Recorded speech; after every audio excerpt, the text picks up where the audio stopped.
A convocatoria dun pleno extraordinario para o vindeiro xoves sobre a exclusión de Vigo como porto nodal, curiosamente, a continuación do xa convocado por iniciativa dos grupos de oposición tras a demoledora sentenza do caso Guns N' Roses é unha clara cortina de fume. É indecente que o alcalde utilice un asunto estratéxico para a cidade como coartada para intentar desviar a atención dun pleno, o de Gans, no que ten moitas preguntas que responder e moitas explicacións que dar despois da sentenza do xulgado do contencioso administrativo número 1 de Vigo na que se constatan gravísimas irregularidades na xestión e tamén que o goberno municipal de Abel Caballero mentiu descarada e continuadamente. Por máis que intente fuxir deste escándalo no que o seu goberno pretendeu entregar de maneira irregular 2 millóns de euros á promotora do concerto amañando un falso concurso público, Caballero non o vai conseguir.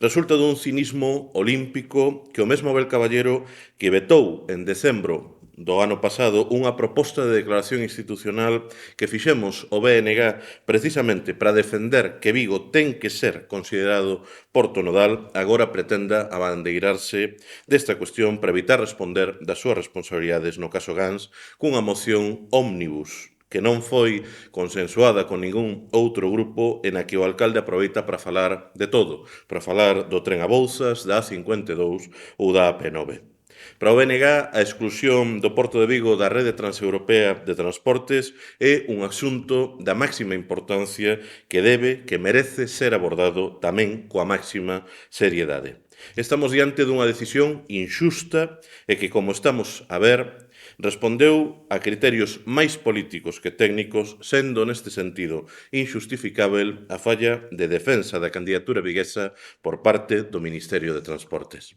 Por iso, o BNG imos seguir a dar a batalla en todos os ámbitos para que Vigo atinxa a condición de porto nodal na rede transeuropea de transportes. Pero defenderemos tamén que o goberno español debe exercer desde xa todas as accións necesarias para lograr ese obxectivo, incluindo promover a revisión a nivel comunitario dos criterios actuais que privilexian de maneira inxusta as cantidades de mercadorías, obviando as diferenzas en termos de valor engadido, tendo en conta que Vigo, precisamente, destaca no transporte de vehículos e mercadorías de alto valor. Así mesmo, creemos irrenunciável exixirmos do goberno español o despregamento de medidas de apoio adicional á terminal portuaria viguesa co obxectivo de compensar a perda de oportunidades e de acceso ao financiamento que supón non ter recoñecida a súa condición de porto nodal ata a nova revisión da rede.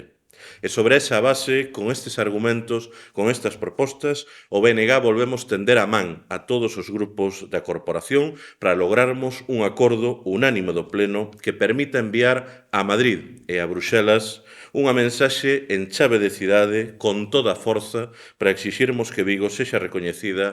recoñecida a súa condición de porto nodal. E por iso facemos un chamamento á responsabilidade tanto do Partido Socialista como do Partido Popular para que non utilicen este asunto para confrontar na súa permanente lea partidista botando culpas uns nos outros. Do que se trata é de facer valer os intereses de Vigo e de Galiza e nesa posición poderán atopar sempre o Bloque Nacionalista Galego.